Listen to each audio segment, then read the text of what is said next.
Dan untuk membahasnya kami telah terhubung dengan kuasa hukum Roy Suryo, Refli Harun, dan kuasa hukum Joko Widodo, Rifai Kusumanegara. Selamat malam Bapak-Bapak, Bang Roy dan Bang Rifai.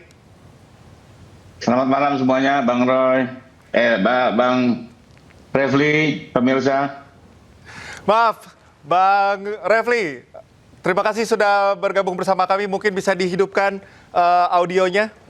Oke, selamat malam. Oke, selamat malam Bang Refli. Saya singkat saja langsung ke Bang Refli. Bang Refli, sampai dengan pra-peradilan jilid ketiga, ya, bahkan saat ini keluar dari statement hakim sendiri bahwa ada kecenderungan pihak Anda ini ingin menunda ke sidang pokok perkara. Kalau ini keluar dari mulut hakim, Anda menilai apakah ada kejanggalan atau ini biasa saja dalam dinamika sidang pra-peradilan? Ya, biasa saja, tetapi pertimbangan hakim itu menurut saya bukan pertimbangan. Jadi kita pun menyesalkan ketika hakim itu tidak menjawab permohonan kita, ya. Kan harusnya membuat putusan itu didasarkan pada fakta persidangan, bukan prejudice seperti itu. Jadi kita heran, kan harusnya yang dibahas itu adalah bagaimana posisi termohon. Kan yang menuntut itu kita. Jadi yang diadili harusnya kan termohon. Tetapi ini kesannya hakim kok mengadili kita jadinya. Jadi kan putusannya kan putusan terhadap pengadilan termohon, bahwa kita yang mohonkan, kan begitu. Nah ini yang menurut saya ya sudahlah ya. Tetapi sekali lagi ya, kalau kita bicara tentang hukum itu kan tidak begitu. Hukum itu bukan perasaan, ya, bukan prejudice seperti itu. Hukum itu boleh dan tidak, sah atau tidak, ya kan, dilaksanakan atau tidak dilaksanakan. Jadi hitam putih begitu saja. Dan sekarang kalau kita kaitkan dengan pra-peradilan, kita akan bertanya, adakah ya kan larangan untuk mengajukan pra-peradilan lain lagi, ya? Larangannya itu adalah kalau objeknya sama, ya, objeknya sama, kemudian akan terjadi nebis in idem. Tapi kalau objeknya yang berbeda, maka ya itulah cara untuk kemudian menegakkan kebenaran dan keadilan, tidak hanya di perkara pokok, tapi di pra-peradilan yang memang disediakan sebagai instrumen untuk bagi justice seeker untuk mencari keadilan. Dan kalau kita kaitkan dengan permohonan ketiga ini, permohonan ketiga ini konsekuensi dari dikabulkannya permohonan pertama. Jadi hakim pada permohonan pertama itu mengatakan kalau ada misalnya aspirasi untuk rehabilitasi, pada awalnya kita minta rehabilitasi kan di permohonan pertama, maka itu dimintakan secara terpisah dalam jangka waktu 14 hari setelah putusan paling lama. Demikian juga ganti rugi. Nah, berdasarkan dalam tanda kutip perintah hakim tersebut, kami kemudian mengajukan kembali pra-peradilan yang terkait dengan permintaan ganti rugi. Jadi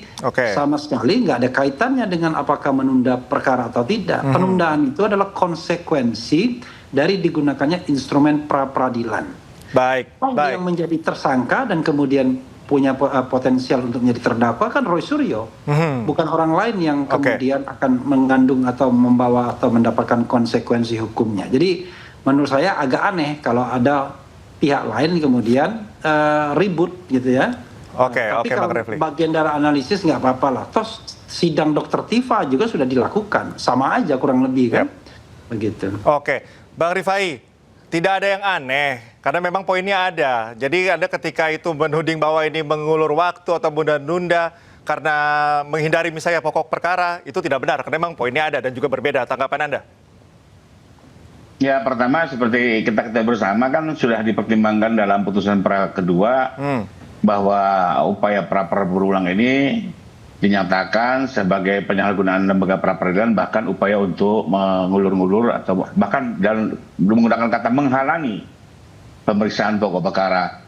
Jadi sudah jelas lah pra berikutnya juga akan dinilai sama. Apalagi satu yang menjadi perhatian kami adalah kalau masih berbicara tentang ganti kerugian, itu jelas diatur di pasal 158 huruf C KUHP baru bahwa ganti rugi pra peradilan itu hanya dimungkinkan dalam dua hal, manakala terjadi penghentian penyidikan atau penghentian penuntutan.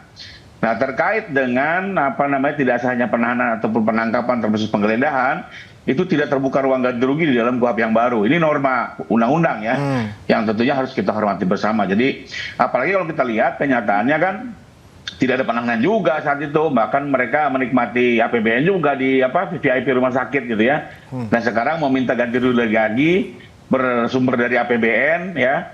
Bagaimanapun dari pajak rakyat menurut saya juga agak berlebihan kalau ini masih terus diikuti. Kalau buat saya begini, seharusnya sekarang peradilan ini lebih berwibawa lagi dengan mengirimkan putusan pra kedua ini ke PN Jakarta Timur, dan PN Jakarta Timur segera menerbitkan surat panggilan kepada terdakwa untuk bersidang. Jadi tidak lagi terjebak dengan praper ketiga. Apalagi saya dengar di TV lain Pak Roy akan mengajukan praper 4, 5, 6. Nah ini kan jadi seperti mempermainkan hukum. Nah di sisi lain menjadi pertanyaan kami juga, kok kenapa seperti tidak confidence memasuki pokok perkara?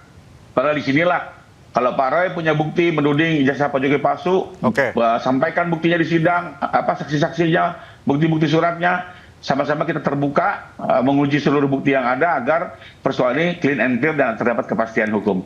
Oke, Bang Rifai. Jadi bukan dengan cara praper yang terus akhirnya menunda masuk ke pokok perkara. Demikian mungkin. Oke, Bang Refli, ini kalau misalnya dikabulkan terus, berjilid-jilid, katanya bisa mengurangi wibawa pengadilan. Tanggapan Anda seperti apa?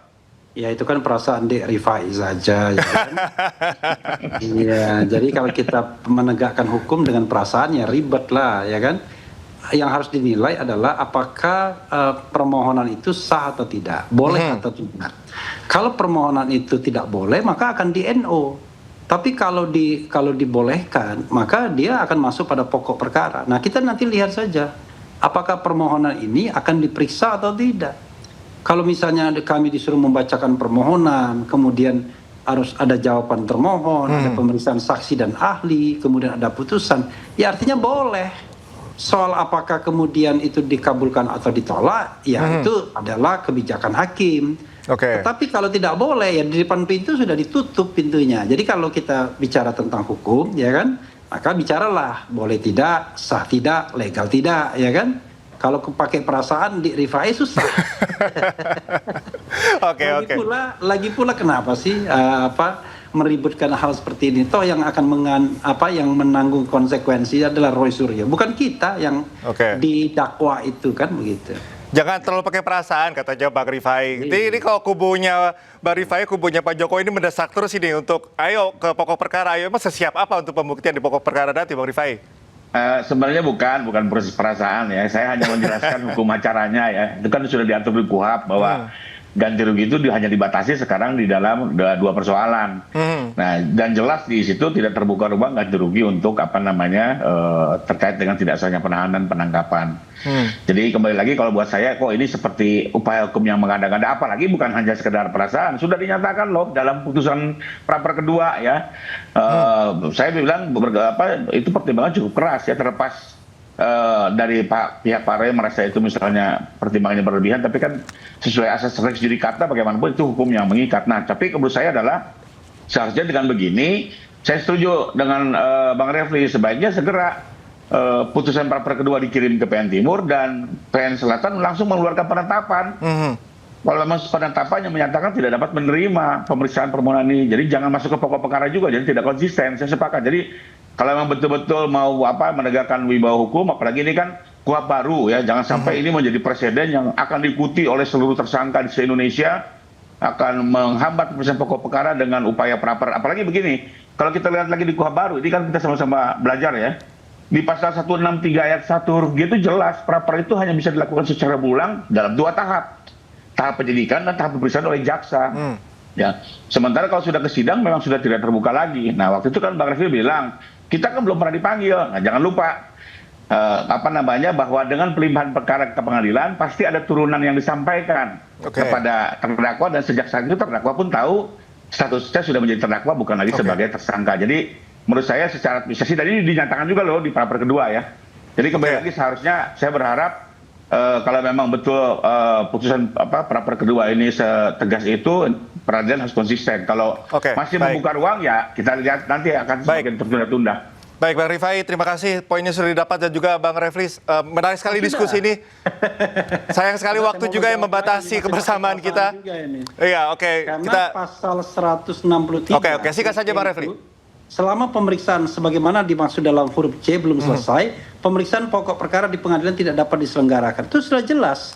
Kalau misalnya, ya tadi kan dibuka tuh sidang pra-peradilan yang ketiga. Selama itu belum selesai, maka pokok perkara tidak boleh diselenggarakan. Sudah jelas itu. Baik. Ngapain lagi kita? justru wibawa hukum runtuh ketika kemudian kita melanggar hukum. Oke, baik Bang Refli, kita sudah dapat poinnya dan juga Bang Rifai, kita tunggu nanti bagaimana berjalannya peradilan jilid 3 pada tanggal 29 nanti. Terima kasih Bapak-Bapak atas waktunya. Salam sehat selalu. Sama-sama, Oke, makasih salam, Bang Refli. salam Siap, semuanya. salam. Ya.